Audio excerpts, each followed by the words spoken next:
Alright, I've been thinking about love a lot recently, and I have came up with a crazy abstract metaphor. So I'm gonna film this. This one will probably stay in the vault because I don't know how much sense it's gonna make until I watch it back. Um, but I feel that love is a fire. I think that I'll start with the very start. So how love starts. I think love can start in two ways. I think it can be like a spark. Like if we're looking at how I'm going to talk about how it's a fire, you can have a spark that starts that fire, or you can have an ember and you like take care of that ember and slowly transition that ember into the fire itself. So I think those are the two ways that it can start. Either quickly and super fast and intense and powerful, like that spark, or over time, slowly, carefully, and being watchful and mindful of it. So I think however that fire starts, once it starts going, both people, I'm gonna use two people. So it starts between two people. Either those two people are that spark, or those two people like take care of that ember and turn it into the fire. But once you have that fire, and once those two people are together and start making that connection of love, it takes both people to keep that fire going. So once you start the fire, you got to build it up. It takes both people to keep fueling it constantly. I think there's times where someone might be maybe more tired or more stressed or more down, and they need that other person to go out and make up for that material and that fuel that they cannot give at that time. So one person might have to go and they might have to find twice the firewood, or they might have to keep fanning the fire for longer than they normally would. And I think that will switch. Both people will need times like that. They'll both need down times.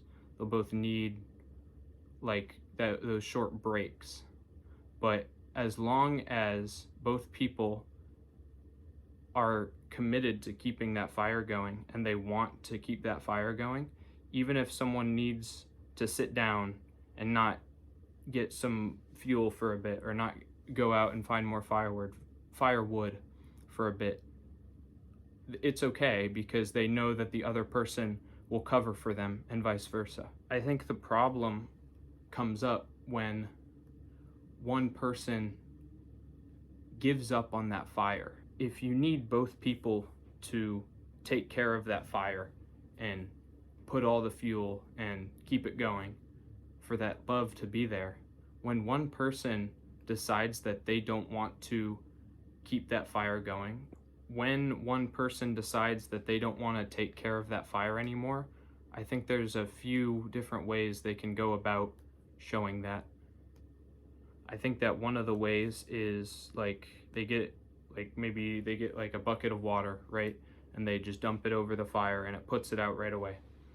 And for the other person who wants that fire to still be there and keep going, it's going to be a big shock, because it's going to happen so fast, and you're going to have that fire there and then a second later it's just gone. I think the other way is the person who doesn't want to keep working for it can just walk away, or make it seem like they need the other person to do their part for a bit. And the person who's working hard for it doesn't realize that they're done and they don't want to do it anymore. So they keep going out, they keep like breaking themselves to go and get more materials, go and get more fuel, try to keep that fire going for those two people. And they do all they can But without those two people, the fire's gonna die out over time, no matter what that one person does. They think that they're still working for it together when in reality they're not. If we skip from talking about how the fire goes out and we go back to when it's there, I think that there's a lot of good and a lot of bad that can come from that fire. I think the good is that it gives warmth, it gives protection, it gives that feeling of safety. It fills that need of like survival, even where you need this fire to survive. But also, if I'm not careful, this fire can get out of hand, or if I'm not careful, this fire can burn me, or even if I grow this fire too big, that smoke that's gonna come off of this fire can like blind me from my surroundings, and it can like engulf me. So all I can see and all I can think about is this fire. I think that it's a tricky balance, because you need that fire. So having no fire at all is difficult and very hard. But also, on the other hand, it's if you have too many fires, you can't keep up and work for all of them equally. It's not possible.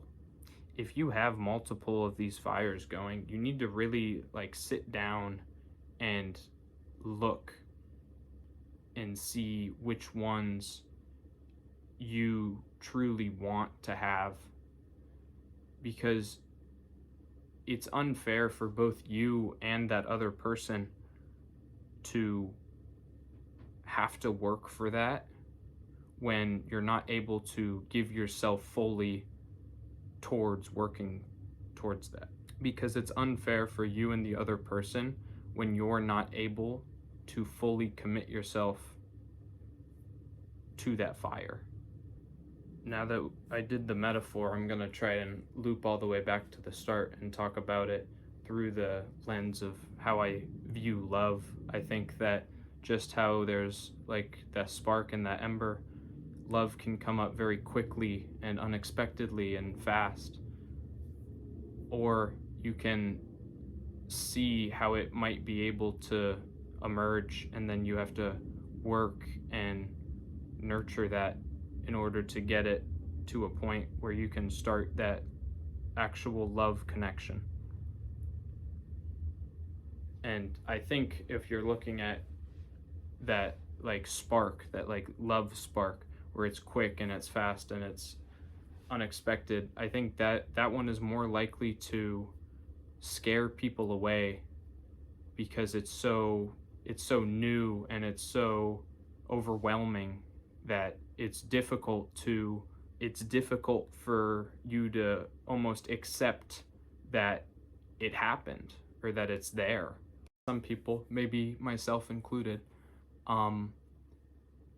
they see these sparks and they're scared that those sparks will make a fire, and they're not scared of the fire, but they're scared of that fire getting out of control.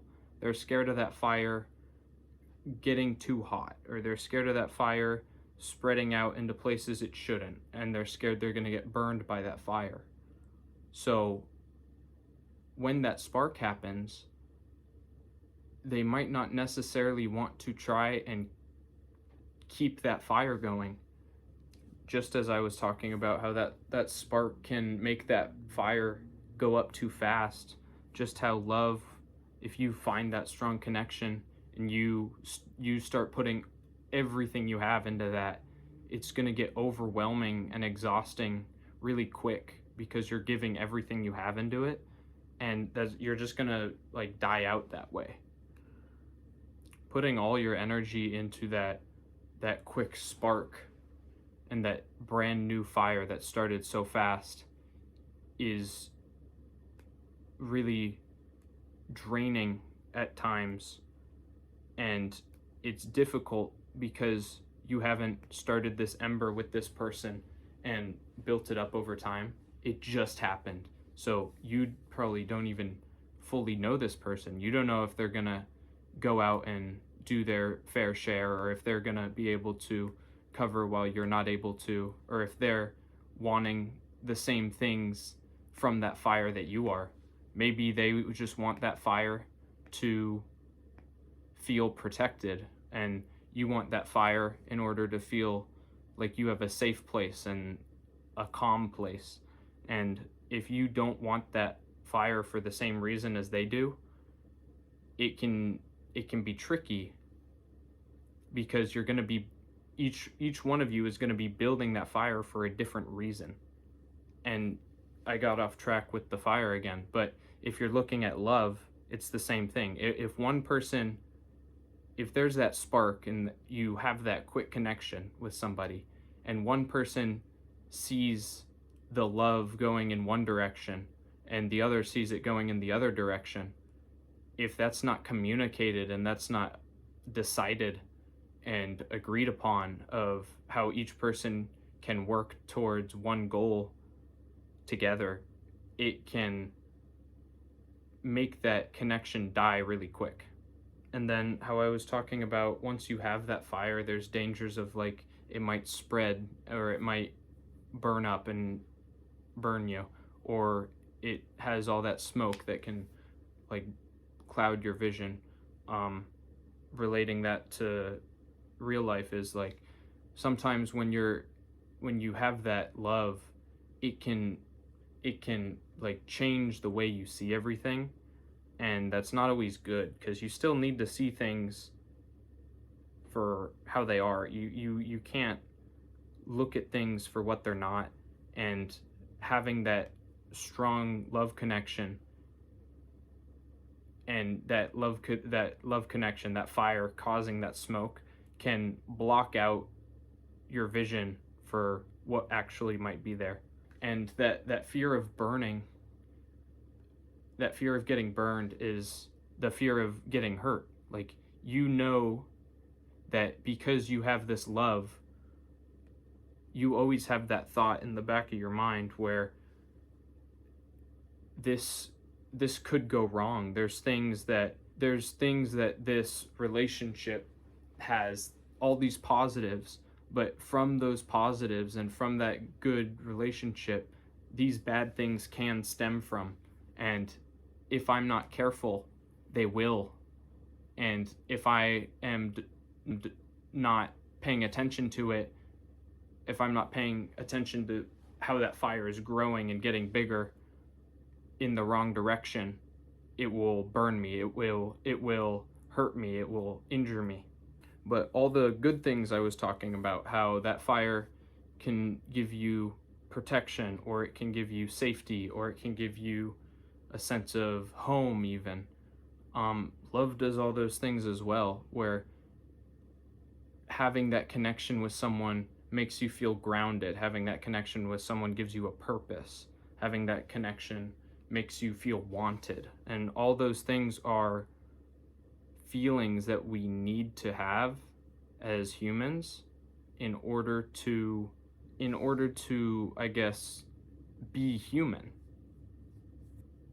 I think my view of love over time has changed a lot, where, in my opinion, I think we use that word too loosely. I feel like love is a very strong connection, and we use that word in ways that doesn't symbolize that strong connection. I think that love is an almost unbreakable thing. So when you feel that there's a love, and you feel that you love something, and then that thing stops, or that thing breaks, in my opinion, it's hard to realize it, but I don't think that's love.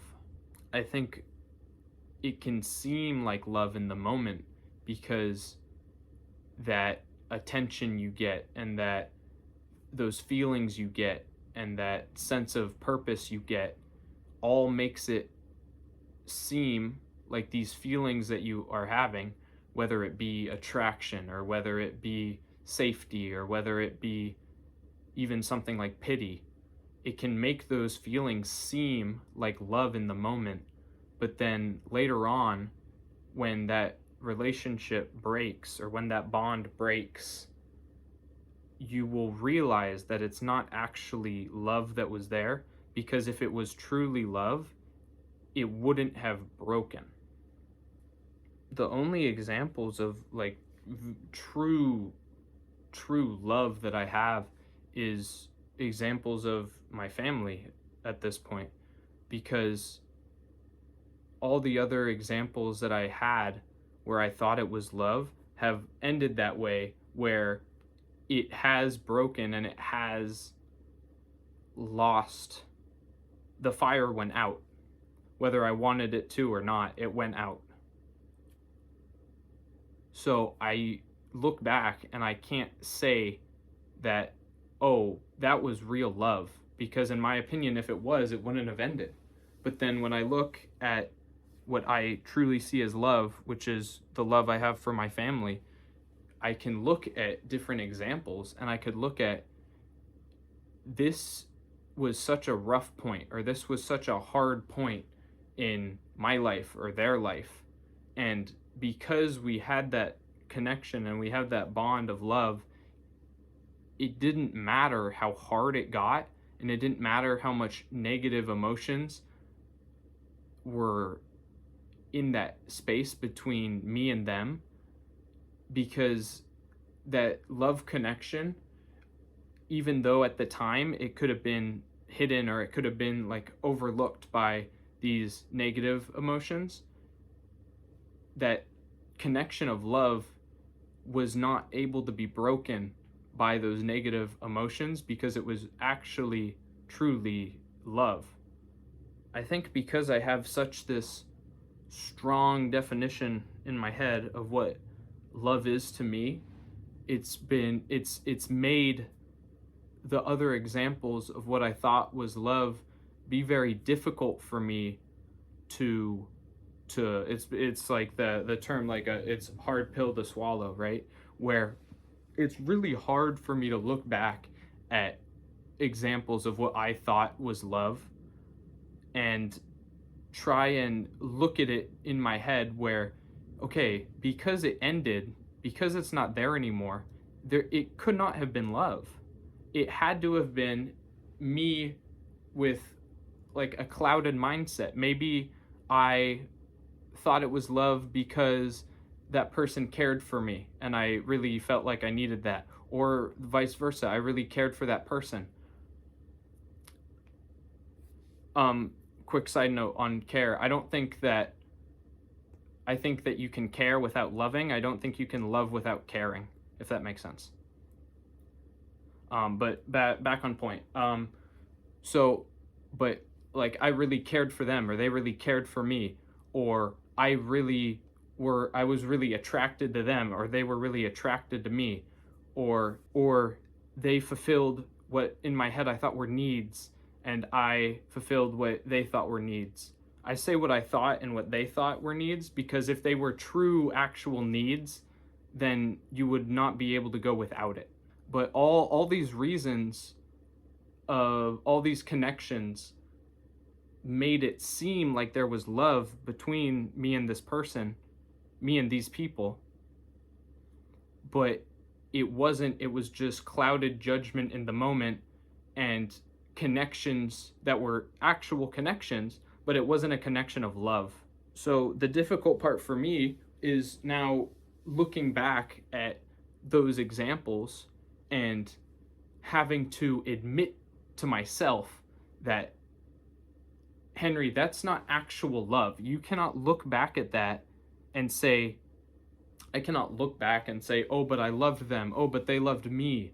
I'm not allowed to do that, because I need to be realistic with myself and I need to be honest with myself. By not being honest with myself, I'm trying to go back into the past and relive those connections I had with people, and I'm gonna try and change them in my head to make it seem like it was love. And I need to do the opposite, where I need to look at the past objectively outside of my thoughts and feelings and just look at it for what it was, where, okay, I was feeling this way because maybe I had an attraction to them, or maybe I really enjoyed them as a person and I wanted to be around them all the time, or maybe they showed me care and I really wanted that. But those three things are necessary for love, but those three things do not equate to love. By accepting to myself that those feelings that I had were not actual true love, in the future, when another spark happens or another fire starts, I can look at that and try and tell myself that, do you really think that this is a true connection? Or do you think that I'm only wanting this because I like the attention, or they only want this because they like the care that I give? I need to look at those future connections and I need to try and address that, because I think that if you can see them and you can address them with that other person, it's not necessarily going to stop that. It's not going to stop that good connection. It could, and you run the risk of doing that. But I think if you don't address it, if you address it and it goes well, that strong connection is going to get even stronger, and that will lead to love. But if you don't address it, that connection will be there, and then when another negative connection forms, those connections are going to like overlap with each other, and because the positive connection is not strong enough to combat that negative connection, it's going to break and you're going to lose that relationship. I think all of this to say so far is I have learned, and I am learning now, that love is not something to hide from, and it is not something to chase after and yearn for. It is something that just will happen when it happens, but that is not saying that when it happens, you don't have to try. The situation where it can happen will happen naturally, but then once you notice that a connection is forming, you need to work with that other person and understand if you want to fully build that connection. And if you do want to fully build that connection and you both agree on that and you both work towards that, that is how I think love will truly form. So what I was saying was I'm now cautious of when I see things and feel things that I think might be the start of love, because now I know that there are these steps that I should go through in order to take care of myself and protect myself, as well as be respectful of that other person. Because it is not fair for you to selfishly want that fire all for yourself. It is not fair for you to start this fire and then have the other person do all the work just for you to enjoy the benefits of having that fire. And vice versa. It's not fair if the other person does that and they start this fire with you and you want that fire and you are working towards it and fueling it while they only reap the rewards of it. But it's the only person who could stop that is you, because you can see signs. When this connection and this fire starts, you can talk to the other person and view the other person and see how they're acting. And when you start seeing signs that they're not working towards this like you are, you need to address it. And by addressing it, you're being honest to yourself and to the other person. I think this whole metaphor, everything I've talked about, can be used if you look at self-love as well. I think that self-love is your own personal fire that you need to take care of and you need to maintain. And I think that at times, that self-love, you have to work for it very hard and you have to maintain it yourself and it's yours. And even though it's your own personal fire, that's not saying that nobody else can help you. Nobody else can pitch in materials. Nobody else can help you fuel that fire. I think you need to do that. I think if it's only you working on that fire yourself, even though it's yours and you're the only one who will benefit from having that fire, it is very hard to just do it all by yourself. I don't think it's impossible. I think some people can do it by themselves. I think that I'm not one of those people. And right now, I just need to work as hard as I can. I need to just work as hard as I can to keep that fire of self-love going until somebody will come along and help pitch in.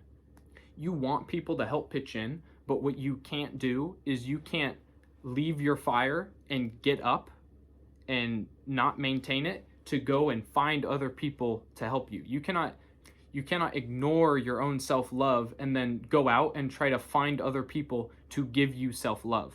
That self-love has to stem from you and be built by you and started by you. And then once you have it going, I think it's okay to let other people in when they want to help. I think the whole idea of love is very complicated. I feel that I'm not very experienced in it, and I don't have a lot of examples that I can point to, and I can say in my heart that that is an example of love that I have. But I feel that the more I think about it, the more I can try and understand it. But understanding it does not mean that it works in practice. I can try and understand it all I want, and until I have experiences through practice and I can see if my understanding is correct or not, I won't actually know. I also think that maybe I have a more narrow view on love, and I feel that the word love is so broad and it has such a big spectrum that maybe I'm doing a disservice to myself of just having this one tiny narrow viewpoint of what I think love is. But I do think that I'm not going to talk about it now, but I do think that there's varying degrees of love, and what I'm talking about here is that strongest one that you can have. That was the crazy metaphor I had, though. I've been thinking about it. I don't know how applicable it is or if it makes sense at all, or if I'm just making shit up in my head.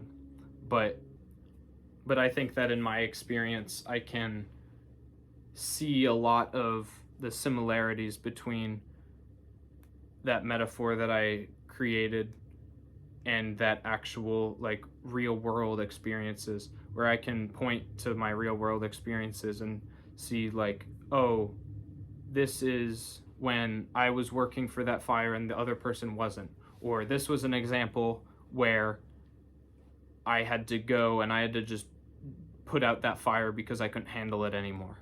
So in that way, it makes sense in my own head, but I don't know if it is generally going to make sense. I think now that I have this video as kind of a baseline of how I see love, I can talk about how the whole spectrum of love, or I can talk about the idea of one I think about a lot recently is the idea of limerence, where limerence is the illusion of love. I can get into it more another time, but a brief is there's that fire that you made and then the other person left and you're taking care of it yourself. That's not limerence. Limerence is making your own fire and then pretending that other person that doesn't even know that you made that fire, you think that they're going to help you take care of it when they don't even know it exists. That's all I had this time. Thanks for listening. I hope that metaphor wasn't too out there and that you could kind of follow it as I talked it through. I'd love to hear any opinions you have on this if you're willing to share, because I think I have a very narrow viewpoint and I'd like to see what other people think of it so I can see different views besides mine. That's all for now. I'll see you next time. Bye bye.